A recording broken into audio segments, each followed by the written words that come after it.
Transformation Show with me, your host, Sophia.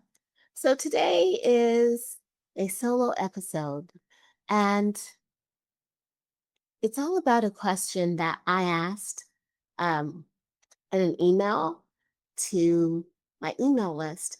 Some women answered, some women didn't answer. And I just wonder if they didn't answer because they didn't have an answer. So my question was, what do you want? Not like when somebody's bothering you and you're like, what do you want? Like that. It was more along the lines of, what do you want? Like, and then I went on to say, well, what do you want from life? What do you want your future to look like? Who is your future self? And like I said, I had some people answer, but not a lot. And so it made me really start to wonder if women really know what they want and how often people actually ask women what they want. Because so often you get, well, what people expect of women. So we expect you to be good. We expect you to conform. We expect you to live by the rules that society set. And let's face it, a lot of societal rules have been passed down through generations, and they were set a long time ago. So they don't necessarily coincide with what a lot of women want. And some of them do coincide with what women want, but so many people are so busy doing and they're not busy being that they don't know what they want. And in lies the issue. When you're asked, what do you want? Can you answer that question? I know for me, sometimes it's not an easy question to answer because when I think about what I want, then I have to stop and say, is it too big? Is it too much? Can I really have what I say I want? And I just want to know, like, how many people are in the same boat that they think what they want may be too much, or what they want, they don't think they deserve it, or maybe what they want, they don't think they're worthy of it, or maybe what they want is so far outside of the expectations that they're afraid to voice it.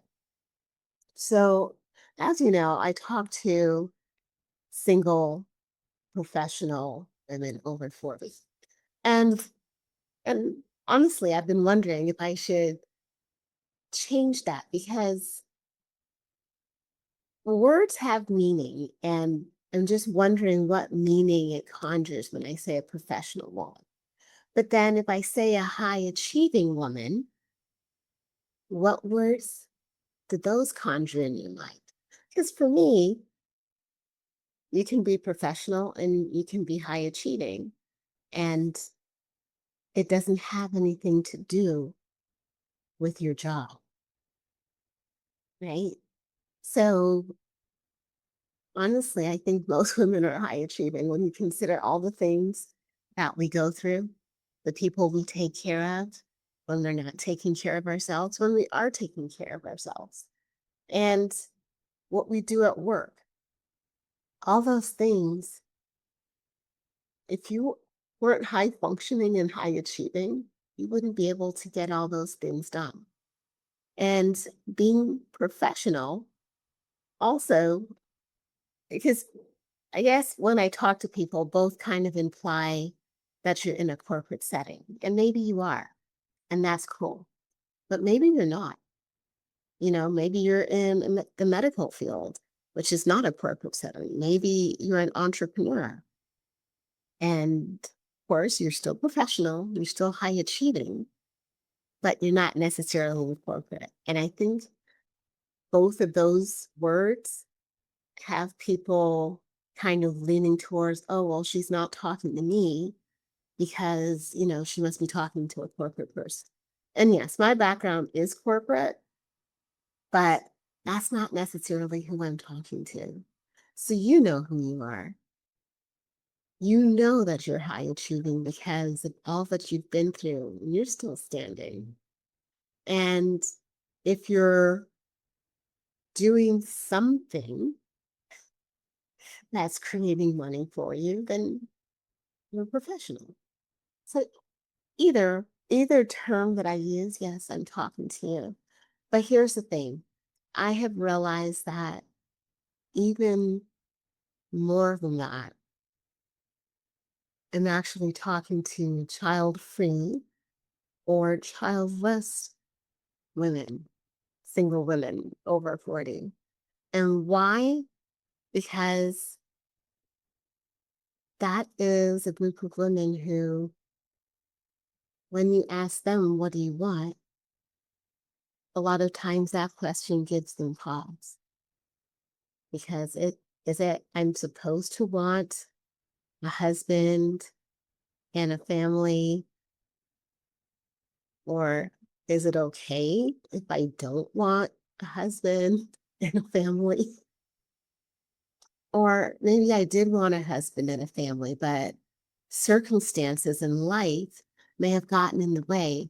So that is no longer an option, or I don't feel like it's an option.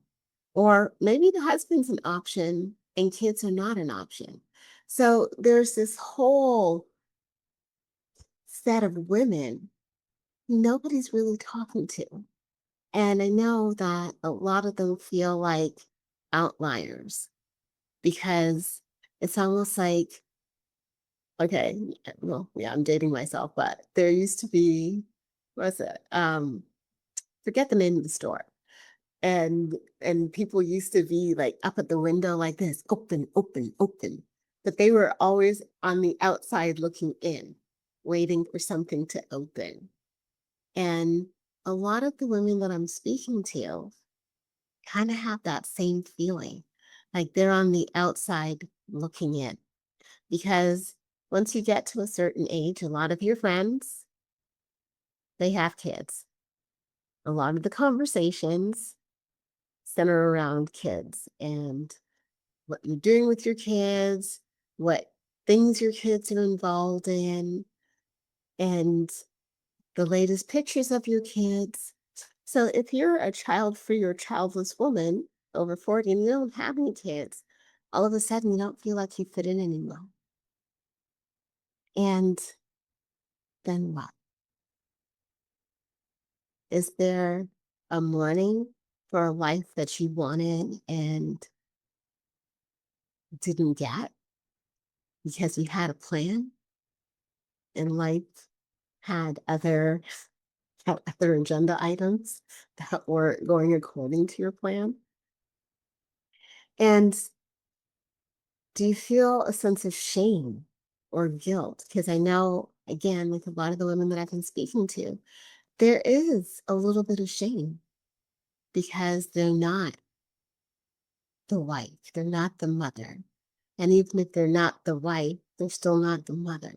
Because I know there's a lot of amazing single mothers out there. There are a lot of amazing married women out there, amazing married mothers out there. But here's the thing, there are amazing women who don't have kids and they nurture and they love. They just have not produced offspring. And the problem becomes when society judges a woman based on not her body count, but her baby count, and shames her a little bit for not having kids. Like, what's wrong with you? I know. So, okay, I don't have children. And I know that I have family members who ask me on a regular basis, aren't you going to have kids? Don't you want kids? When are you going to have kids? And biological children just aren't in my future. And I still get the question. And, sometimes I change the subject and sometimes I answer. But it's one of those things that it's almost like an expectation that it's my job to help grow the family tree. And I know there are other people out there who feel that way. And then we have the other piece of that for these women that, I can't even say these women, for us, that sometimes some of the things that keep you up at night or you're thinking about it first thing in the morning is all the things that you do on your own and thinking about, wow, I am a single income household. What if something happens to me? Then what? Or, yeah, I'm making great money and I'm still a single income household. But what is my legacy? What am I leaving to the world? Because I know a lot of times, again, people talk about legacy wealth, legacy making, legacy. And when they talk about those things, it's we're leaving it to our kids. But when you're a woman who doesn't have children, then you start questioning, what is my legacy? What am I leaving to the world? And the conversation can become bigger and it becomes, what is my contribution to the world?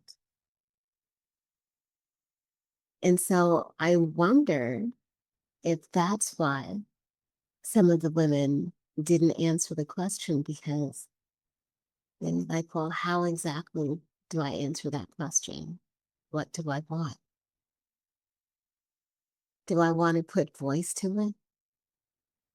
That I have no idea who I'm going to leave anything that I own to because I don't have the natural progression of leaving things to my kids?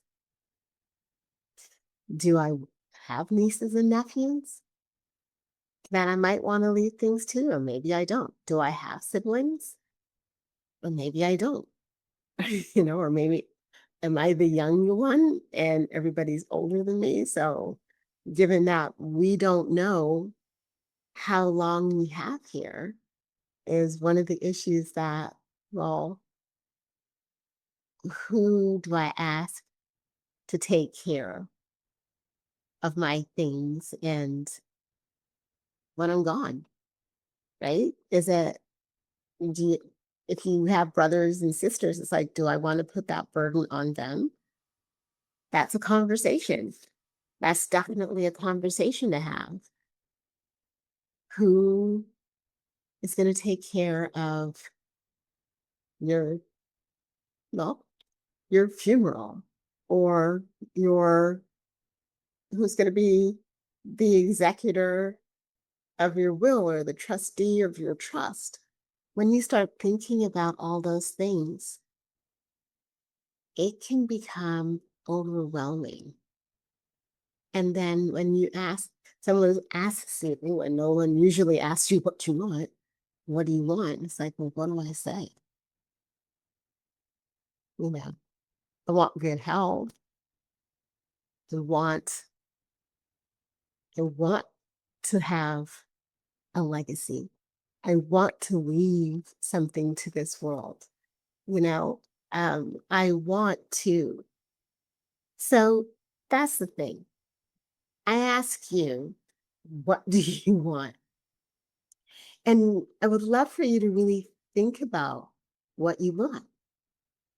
And if you're a journaler, write it down, because some knowing yourself and knowing what you want, you can stand unshakable.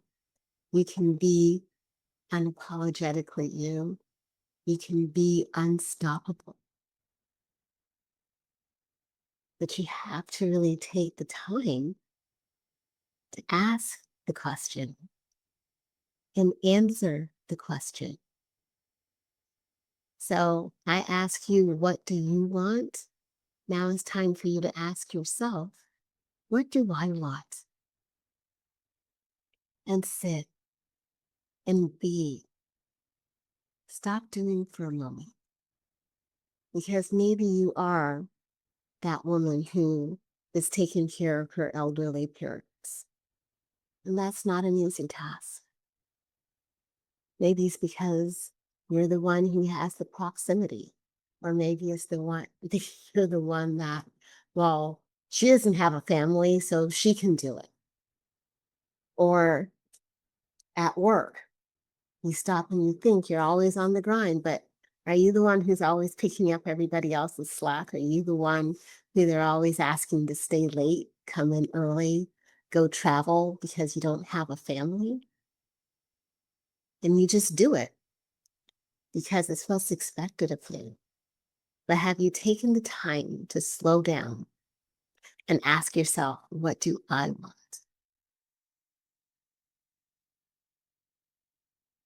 So I'm just going to give it pause for a moment so that you can really sit with it and figure it out. What I want is. So that's your journal prompt. What I want is. And then just start listing things. Big things, little things. Let them be huge. And then when you're finished, close it. And then come back to it later and then read all the things. And that way you can really start being and doing the things that really light you up because you'll know what you want. And you'll start taking the steps because you can ask future self, because future self is here, right? I mean, yes, we don't know how long we have, but we know that future self is our true self. She's living the life that we want. So she knows what you want. So talk to her a little bit.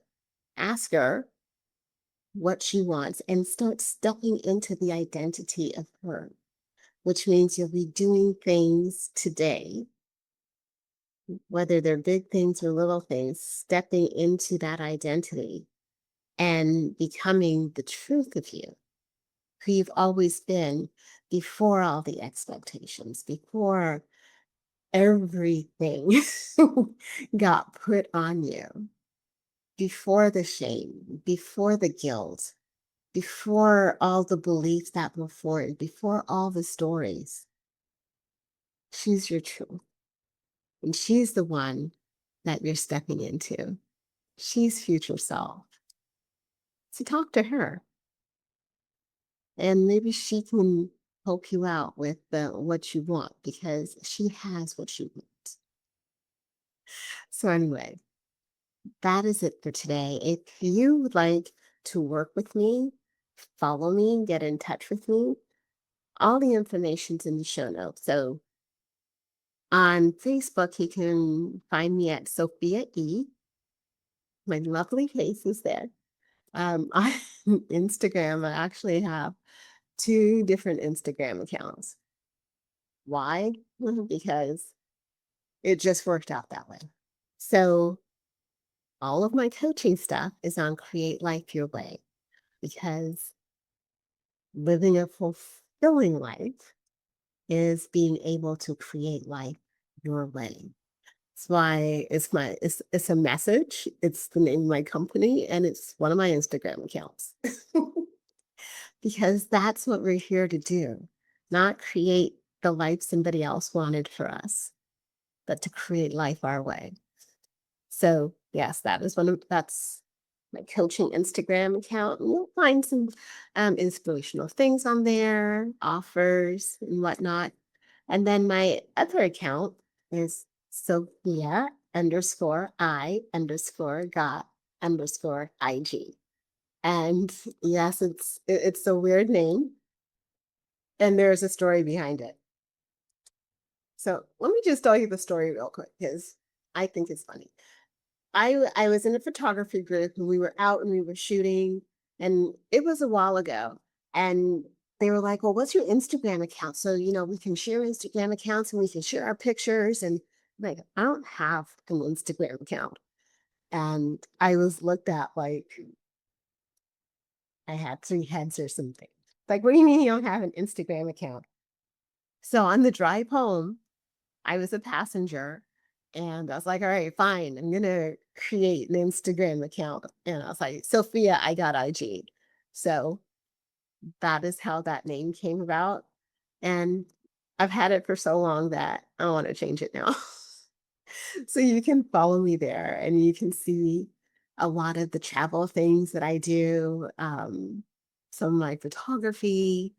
So now, what would be best is follow me at both. And if you want to work with me in any form or fashion, just send me a DM on one of them. Send me a DM on Facebook. Send me a DM on one of the Instagram accounts. Or you can send me an email at Sophia at thereikihealingcoach.com. So I am so looking forward to hearing from you. And guess what? I want to know what you want.